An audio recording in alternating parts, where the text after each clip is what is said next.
Student, आज मैं फिर से क्वेश्चन नंबर 8 टू आज मैं 11 डिस्कस करने वाला हूँ। जेई मेंस 2026 का जो पूछा हुआ क्वेश्चन है उसको हम डिस्कस करते हैं। देखिए क्वेश्चन नंबर 8 में कितनी सिंपल सी बात कही गई है कि शोन इन द फिगर, खैर यहाँ पे फिगर नहीं है लेकिन देखते हैं क्वेश्चन क्या करे। Find the force required to move a rod with constant velocity 15 metre per second in a uniform magnetic field. B इतना दे रखा है, एल और आर दे रखा है। अपने को फोर्स पता करना है, कांस्टेंट वेलोसिटी से मैग्नेटिक फील्ड में रॉड को मूव कराया जा रहा है। इसका मतलब ये मोशनल ईएमएफ का क्वेश्चन है। ठीक है, मोशनल ईएमएफ में अगर हम ईएमएफ की वैल्यू निकालते हैं तो हमारा ईएमएफ जो आता है वो आता है कितना, बी एल वी के बराबर। और अगर हम यहाँ से पावर निकालते हैं तो पावर आता है कितना, B square L square V square upon R के बराबर। और अगर हमारा पावर आ जाता है तो फोर्स अगर हम निकालते हैं तो फोर्स इज इक्वल टू होता है हमारा पावर इंटू वेलोसिटी। यानी कि हम यहाँ से कह सकते हैं कितना, बी स्क्वायर एल फोर्स नहीं सॉरी ये मैं गलत बता दिया, सॉरी। यहाँ पर हमारा जो पावर जो होता है, पावर जो होता है, वेट पावर जो होता है वो होता है क्या, फोर्स इंटू वेलोसिटी। पावर की जगह फोर्स इंटू वेलोसिटी डाल देंगे तो ये हो जाएगा B square L square V square upon R हो जाएगा। वी से इस स्क्वायर को अगर कैंसिल कर देते हैं तो हमारा फोर्स जो आ जाएगा वो आ जाएगा B square L square V upon R. अब यहाँ पर बी की वैल्यू 4 दे रखा है हमें, मैग्नेटिक फील्ड 4 है तो 4 का स्क्वायर 16 हो जाएगा। लेंथ की वैल्यू 2 है तो 2 का स्क्वायर 4 हो जाएगा। वेलोसिटी की वैल्यू 15 है तो यहाँ 15 पुट कर देंगे। और आर की वैल्यू अपने को 2 है तो यहाँ 2 पुट कर देंगे। ठीक है, ये 2 2 4 हो जाएगा। और ये 15 2 30 और यानी कि 16 इंटू 30 और 16 3 48 यानी 480 न्यूटन आ जाएगा। यानी हमारा ऑप्शन फर्स्ट जो है वो करेक्ट हो जाएगा। आई होप कि आपको ये समझ में आया होगा। ठीक है, बात आगे करते हैं। नेक्स्ट जो हमारा क्वेश्चन है वो थर्मोडायनेमिक्स का क्वेश्चन है। क्वेश्चन ये हमसे कह रहा है कि गैस बेस्ड गीजर हीट करता है वाटर को at a rate of 15 litre per minute, यानी 1 मिनट में वो 15 लीटर पानी को वो गर्म कर देता है फ्रॉम 27 टू 87 डिग्री सेल्सियस। ओहो क्या बात बोला है। If the rate of consumption of energy by gas geyser is इतना वॉट, यानी कह रहा है कि वो हर एक सेकंड में इतनी एनर्जी ले रहा है। तो फाइंड द बोल रहा है find the value of x. तो एक्स की वैल्यू क्या होगी। तो सबसे पहली चीज़ तो हम ये पता करते हैं कि ये पर मिनट में 5 लीटर पानी को गर्म करता है।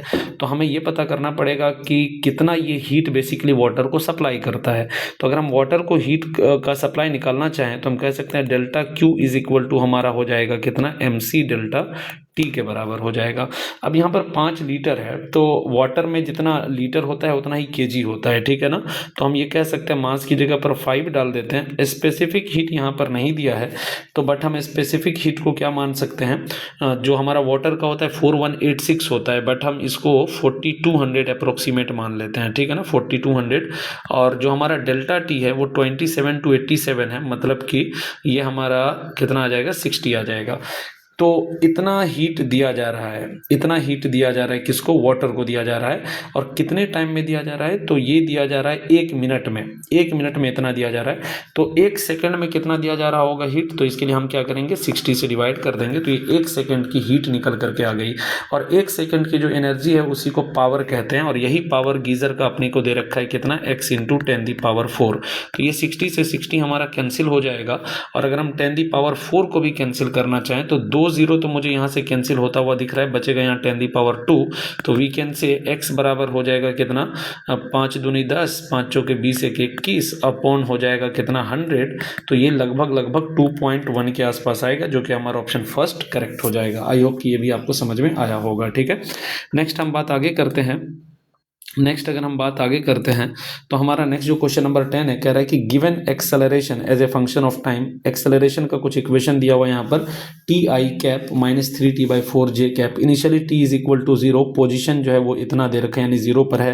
पार्टिकल इज एट रेस्ट है, कह रहा है कि find the position and velocity at any time, किसी टाइम t पर पोजीशन और वेलोसिटी कितना होगा। देखिए यहाँ पर बच्चे अक्सर एक गलती करते हैं कि जब वो वेलोसिटी निकालते हैं तो वो v is equal to u plus at का इक्वेशन लगा देते हैं, जो कि गलत हो जाता है क्योंकि v is equal to U plus AT तब लगता है जब हमारा एक्सेलरेशन कांस्टेंट हो। बट यहाँ पर एक्सेलरेशन कांस्टेंट नहीं है तो ऐसे सिचुएशन में हम v is equal to integration of a dt करेंगे। ठीक है ना, तो ये हमारा v जो निकल करके आ जाएगा वो a की वैल्यू अगर हम डालते हैं तो वो t³ माइनस 3t/4 है। तो इसको जब हम इंटीग्रेट करेंगे तो ये पहला तो आ जाएगा हमारा t⁻³ है तो t⁻⁴/4 आई कैप हो जाएगा। और माइनस यहाँ पर हमारा 3/4 है और t का करेंगे तो ये हो जाएगा t²/2 जे कैप, यानी हमारा कुल मिलाकर के जो ये आ जाएगा वो आ जाएगा कितना t⁴/4 आई cap minus 3t²/8 J cap. ये अपनी वेलोसिटी वेक्टर आ जाएगी, ठीक है ना।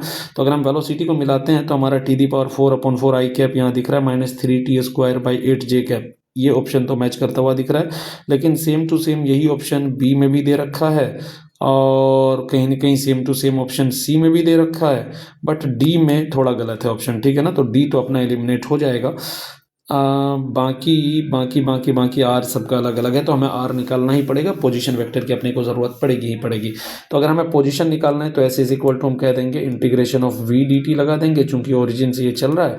तो अगर हम इंटीग्रेशन करेंगे तो वी की वैल्यू अगर हम ये पुट करते चले जाएंगे तो ये हमारा आ जाएगा t⁵ और नीचे में हमारा 4 है और 5 और आएगा तो ये हो जाएगा 20 आई कैप माइनस ये 3/8 पहले से था ही और t² का इंटीग्रेशन करेंगे तो t³/3, यानी बेसिकली हमारा ये t⁵/20 आई कैप माइनस ये 3 से तो 3 कट जाएगा तो ये हो जाएगा t³/8 जे कैप।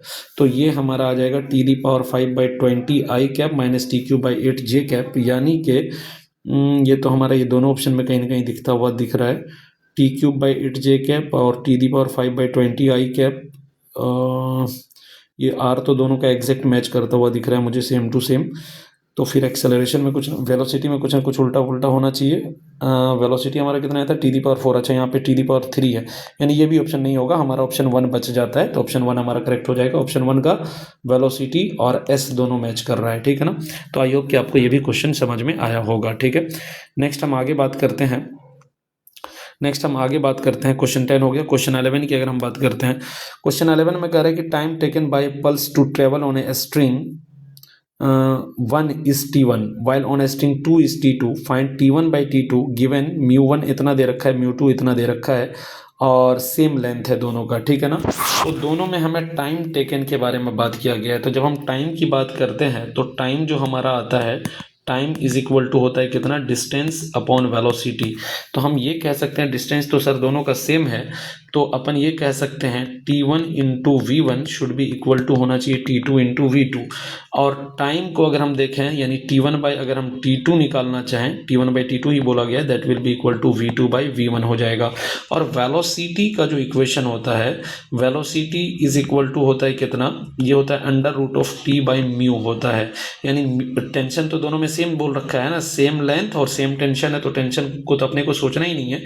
तो यानी म्यू जो लीनियर मास डेंसिटी है उसके स्क्वायर रूट के इन्वर्सली प्रोपोर्शनल मुझे दिख रहा है, तो मैं ये कह सकता हूं कि मेरा जो v2/v1 आएगा वो आ जाएगा √μ1/μ2 आ जाएगा। तो मैं इसको लिख सकता हूं √μ1/μ2। तो μ1/μ2, तो μ1 की वैल्यू अपने को क्वेश्चन में दे रखा है कितना, μ1 की वैल्यू दे रखा है 2 × 10⁻⁴ और μ2 की वैल्यू है 4 × 10⁻⁴। तो ये और ये कैंसिल हो जाएगा, यानी 1/√2 हमारा आंसर आ जाएगा, जो कि हमारा ऑप्शन फर्स्ट में है। तो आई होप कि ये सारे क्वेश्चन आपको समझ में आए होंगे, 4 क्वेश्चन। नेक्स्ट 4 क्वेश्चन हम अगले वीडियो में डिस्कस करने वाले हैं। आप हमारे चैनल से जुड़िए, हमारे चैनल को सब्सक्राइब करिए और थैंक यू सो मच।